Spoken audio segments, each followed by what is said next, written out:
ॐ ज्ञानतिमिरन्धस्य ज्ञानाञ्जनशलाकया चक्षुरुन्मिलितं येन तस्मै श्रीगुरवे नमः। जय श्री कृष्ण चैतन्य प्रभु नित्यानंद श्री अद्वैत गदाधर शिवासादि गौर भक्तवृंद। हरे कृष्णा कृष्ण कृष्ण हरे हरे, हरे राम राम राम हरे हरे। हरे Krishna.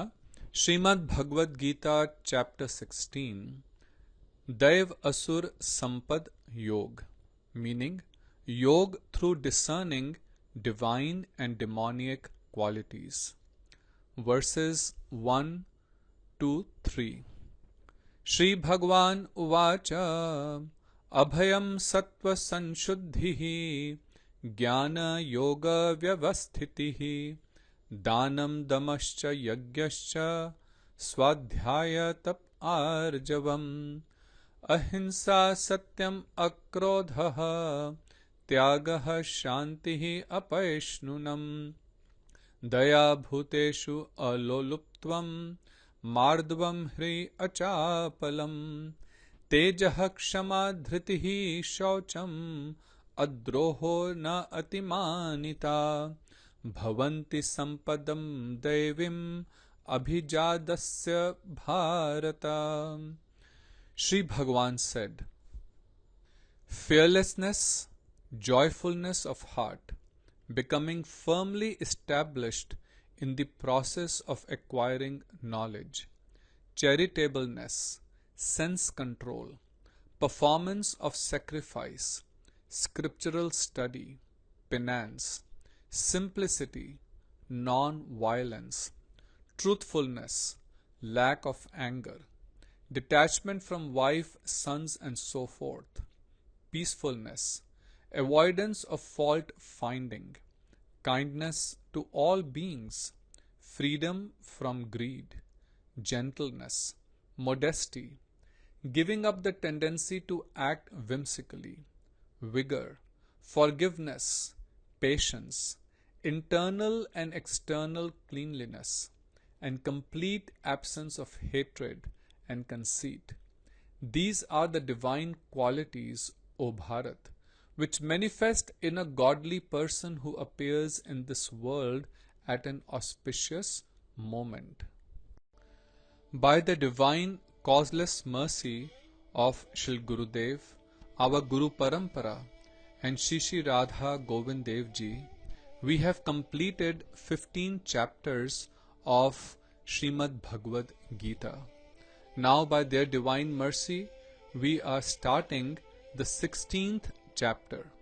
This chapter is titled Daiv Asur Sampad Yog, which means yoga through discerning divine and demoniac qualities. Which means that if we understand the divine qualities as well as the demoniac qualities, divine qualities that one develops by the cultivation of devotional service, and the demoniac qualities which one develops because of association with the material nature. If one is able to understand the difference between them and then develop divine qualities by understanding the binding nature of material enjoyment, and that how that gives one so much pain and suffering, then one can connect with the Supreme Lord. Connecting with the Supreme Lord means yoga. So that process by which we connect to Him is called yoga, and by understanding these divine and demonic qualities, one can connect with the Supreme Lord. So in this chapter, Lord Krishna describes the divine and demonic qualities. He also describes the disposition of the two types of created beings, that correspond with these qualities, meaning those who have divine nature and those who have demoniac nature.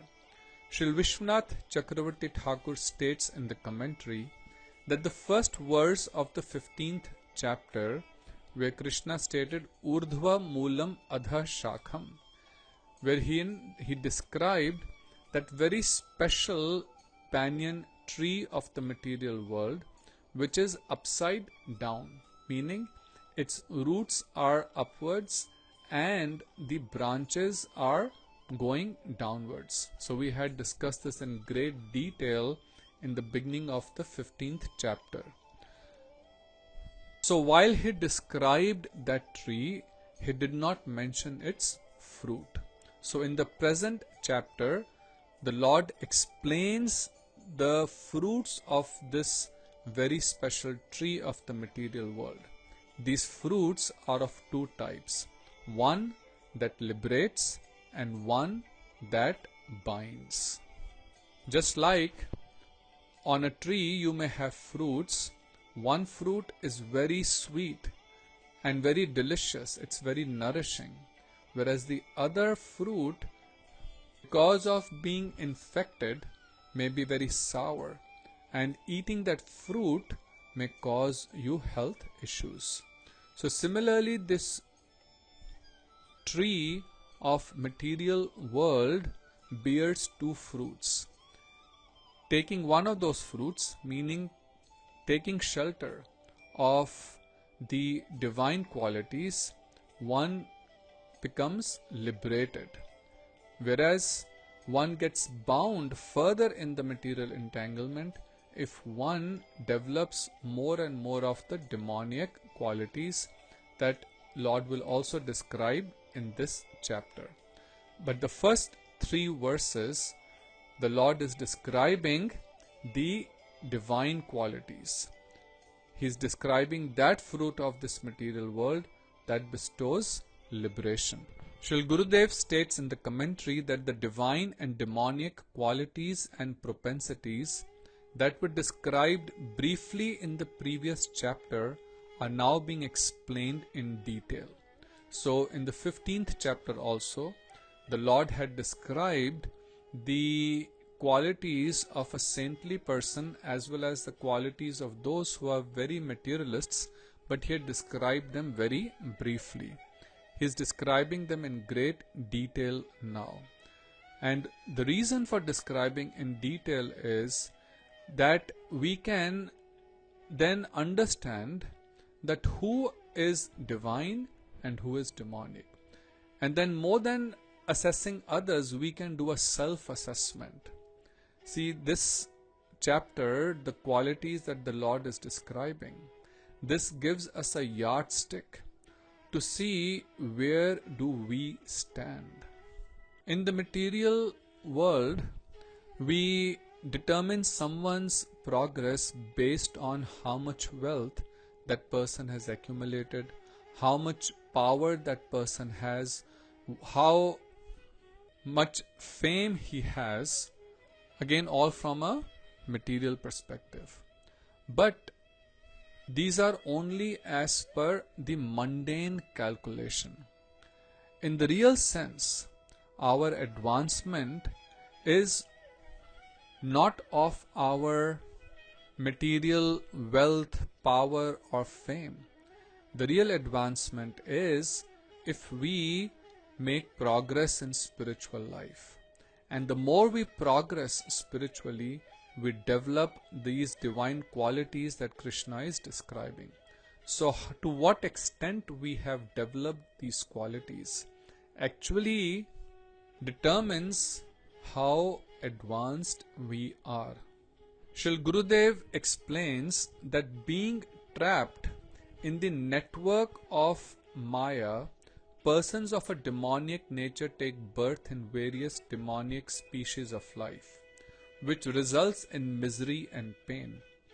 On the other hand, those of a divine nature, being endowed with noble qualities, easily cross over the miserable ocean of birth and death and gradually make advancement on the path of bhakti to Shri Bhagwan.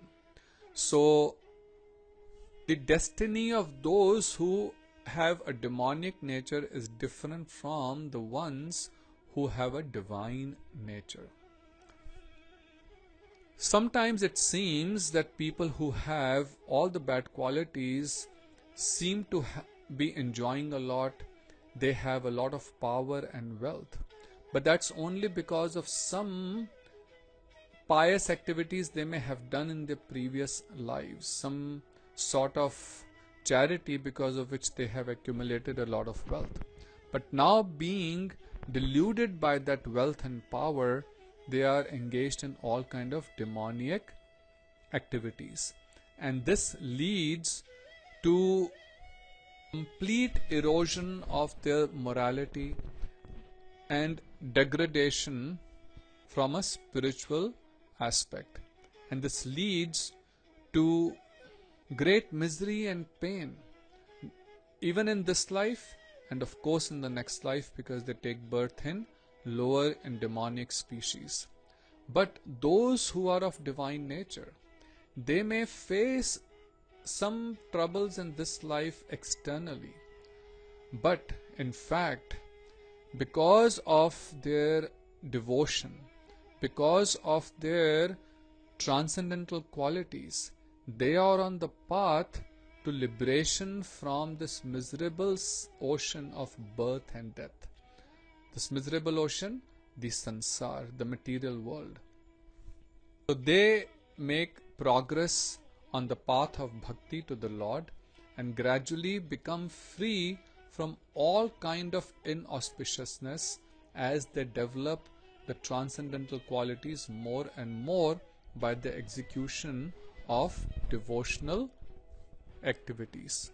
Finally, they taste the happiness of nectarian service to the Supreme Lord in His transcendental abode.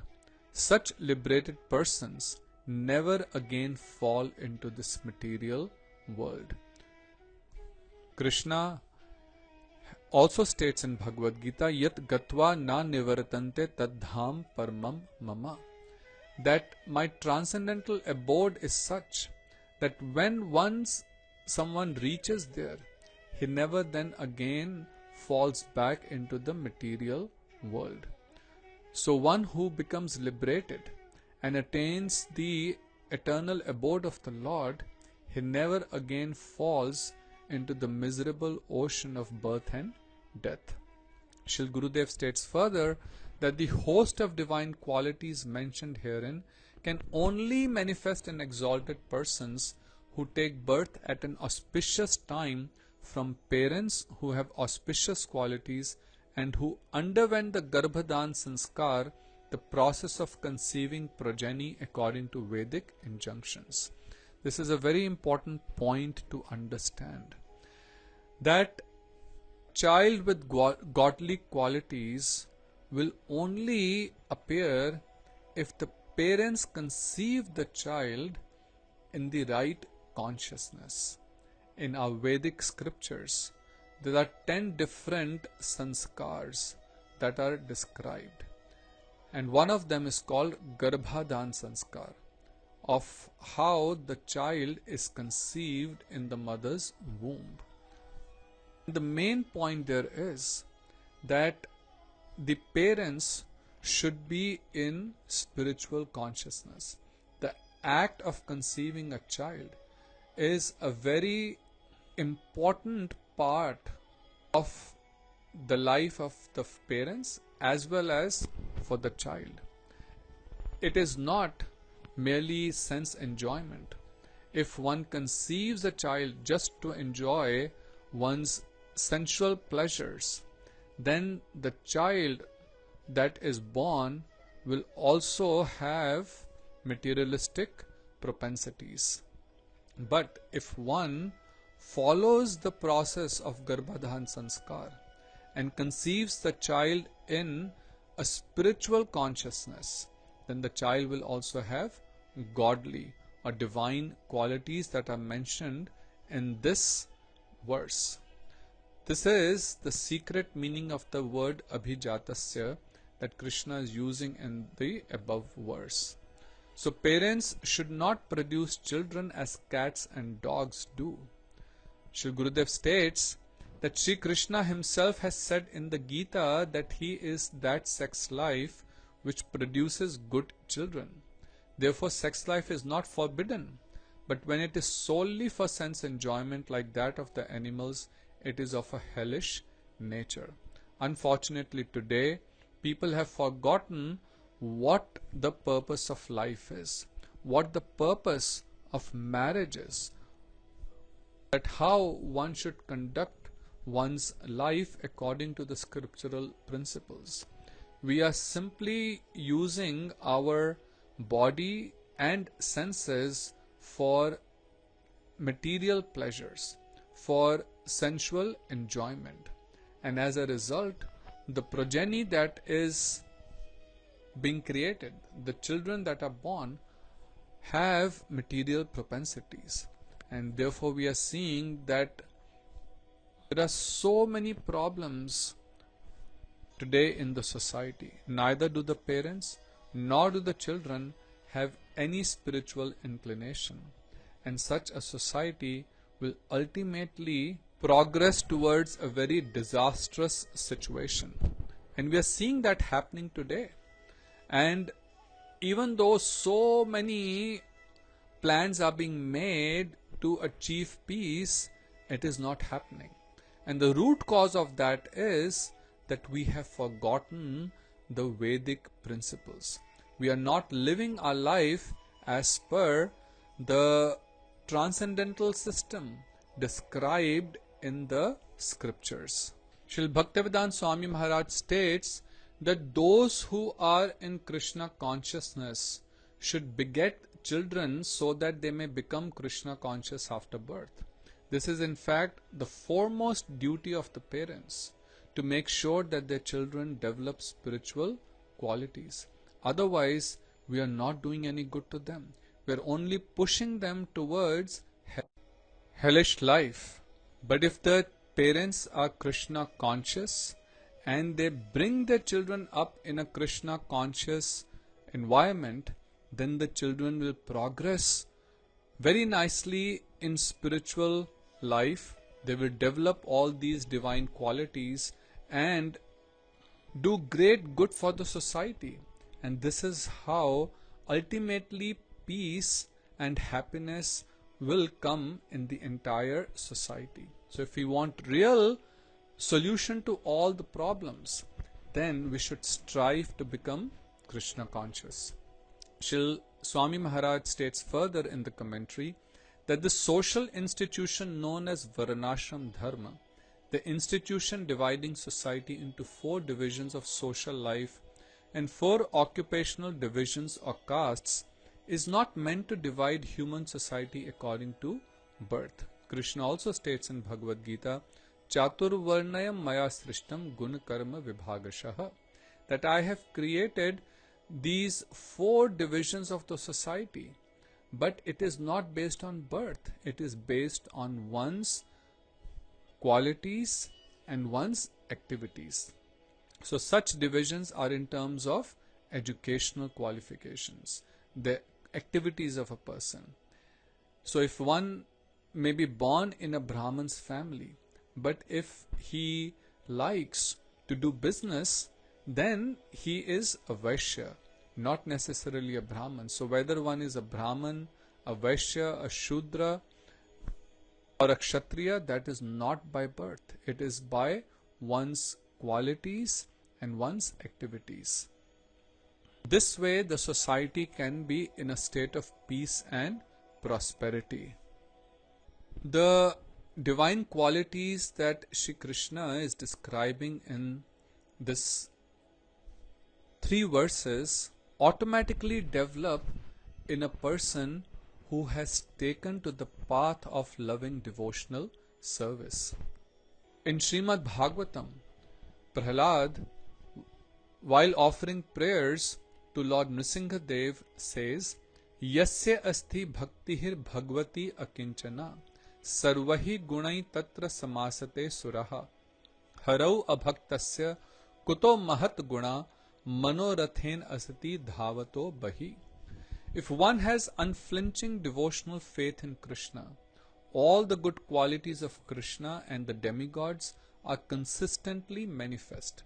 However, he who has no devotion to the Supreme Personality of Godhead has no good qualifications, because he is engaged by mental concoction in material existence, which is the external feature of the Lord. So one who has unalloyed, one-pointed devotion to the Supreme Lord Shri Krishna, he will automatically develop all these divine qualities. Others are simply engaged in material activities of sense enjoyment will only develop demoniac qualities. In his teachings to Sanatana Goswami, Sri Chaitanya Mahaprabhu also describes the 26 qualities of a devotee. Just like 26 qualities are described in these 3 verses by Shri Krishna, Sri Chaitanya Mahaprabhu also describes the 26 qualities as follow: Kripalu akrit droha satya sarasam, nidosh vadanya mridu shuchi akinchan, sarva upakarak shanta krishnaik sharan, akam aniha sthir vijit shat guna, mit bhuk apramat manada amani, gambhira karuna maitra kavi daksha mani. He says that devotees are always merciful, humble, truthful, equal to all, faultless, magnanimous, mild and clean. They are without material possessions, and they perform welfare work for everyone. They are peaceful, surrendered to Krishna and desireless. They are indifferent to material acquisitions and are fixed in devotional service. They completely control the 6 bad qualities: lust, anger, greed, and so forth. They eat only as much as required, and they are not inebriated. They are respectful, grave, compassionate, and without false prestige. They are friendly, poetic, expert, and silent. See, such beautiful qualities are there in devotees. And just imagine, if everyone in the society has these qualities, wouldn't this world itself become Vaikuntha? There will be so much happiness, so much bliss, so much peace all around if we have these qualities. So our real effort in society should be that how we can inculcate these divine qualities. And again, by executing loving devotional service to the Lord without committing offenses, if we perform bhakti in a non-duplicitous manner, then these qualities will automatically develop. So let us discuss these qualities briefly. Shri Gurudev states in the commentary that all such good qualities are visible in pure devotees. The first quality is abhayam, that a devotee of the Lord is fearless. Shri Gurudev states that a surrendered practitioner of bhakti must be fearless and have the firm faith, Bhagwan is my protector and he is always with me. He sees and knows everything and he sustains me. This is one of the characteristics of surrender. Rakshayshati iti vishwasaha, that a devotee has firm faith that my Lord will protect me in each and every circumstance. Because if he is the Supreme Lord, if he is everywhere, he knows everything, he knows what I need, he knows what is best for me, he knows how to protect me. So a devotee is completely fearless. In the material world, most of us are living in great fear. Fear of our manager at job, oh, I will lose my job. So much fear of that. Fear of losing our wealth. Fear of problem in our relationships. Fear of problems in the society. All kind of fears. Why? Because we have no faith in the Supreme Lord. But as Shri Gurudev states, that when a devotee develops this type of faith, that the Lord will protect me in each and every situation.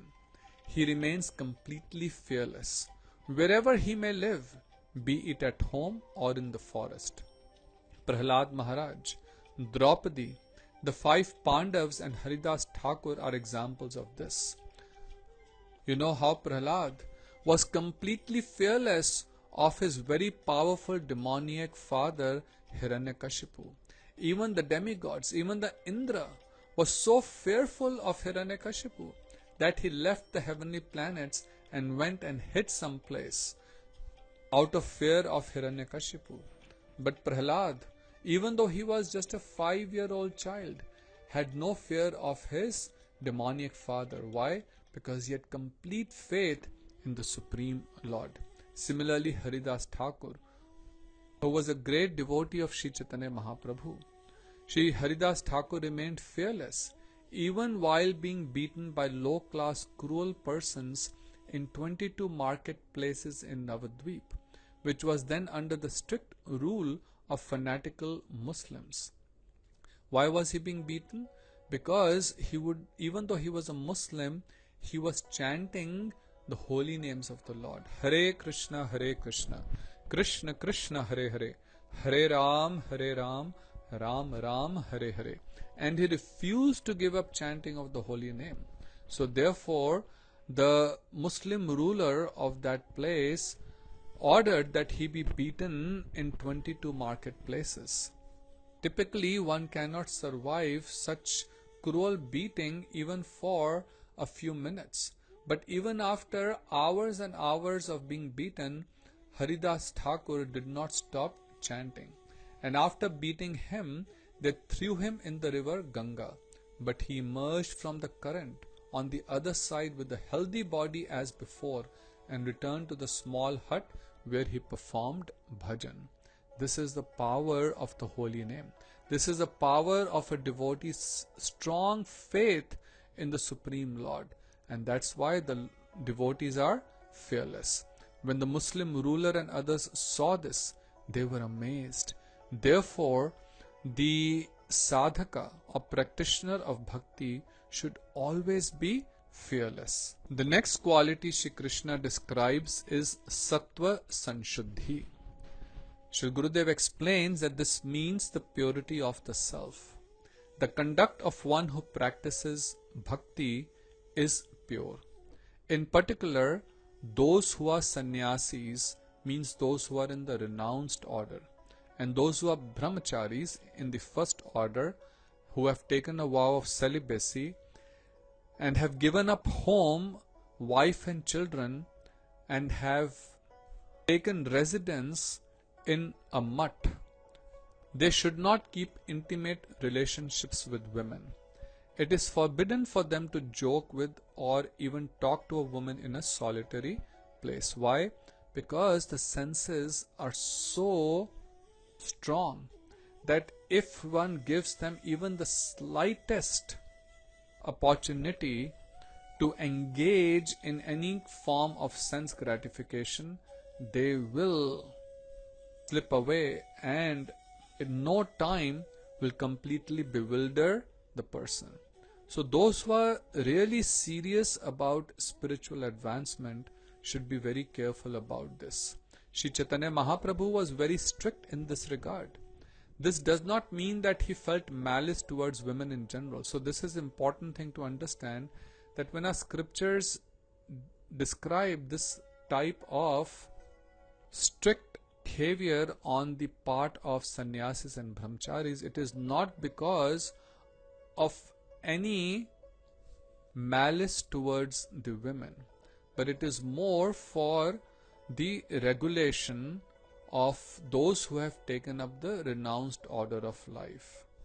Because if one has renounced the family life, then he should certainly not engage in any sensual activities. And it is not just for men. For men, the intimate association of women is forbidden, and for women, the intimate association of men is forbidden.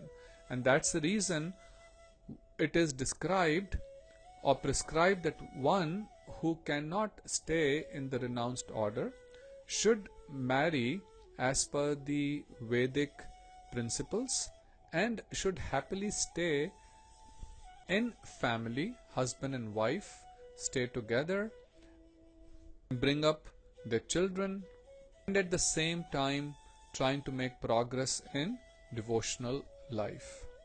But they should not engage in relationships outside of the marriage. We are seeing again that happening in today's society more and more, and that is causing so much disturbance. This is not good for spiritual advancement. Sri Chaitanya Mahaprabhu gave up his dear devotee Chhota Haridas forever because he associated with a woman. In one sense, in fact, when the scriptures say Istri Sangha, it not simply means associating with women. What it means, and Gurudev explains, is to look upon any object with a desire to enjoy it. So it applies both to men and women, that if we have a desire to enjoy the objects in this world for the pleasure of our own senses, that is called Istri Sangha. Why? Because Krishna is the supreme enjoyer of everyone, and everyone is meant for his enjoyment. A sadhak should remain pure and consider himself to be Krishna's servant. The next quality Shri Krishna describes is Gyan Yog Vyavasthiti, meaning being engaged in the cultivation of knowledge. Srila Bhaktivedanta Swami Maharaj Prabhupada states that sannyasi life, for one who has taken the renounced order of life, that life is meant for distributing knowledge to the householders and who have forgotten the real life of spiritual advancement. A sannyasi is supposed to beg from door to door for his livelihood, but this does not mean that he is a beggar. Humility is also one of the qualifications of a transcendently situated person, and out of sheer humility, the sannyasi goes from door to door, not exactly for the purpose of begging, but to see the householders and awaken them to Krishna consciousness.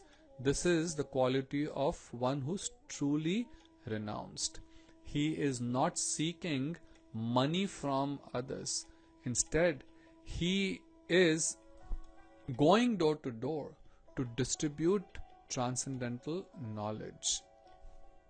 If he is actually advanced and so ordered by his spiritual master, he should preach Krishna consciousness with logic and understanding, and if one is not so advanced, he should not accept the renounced order of life.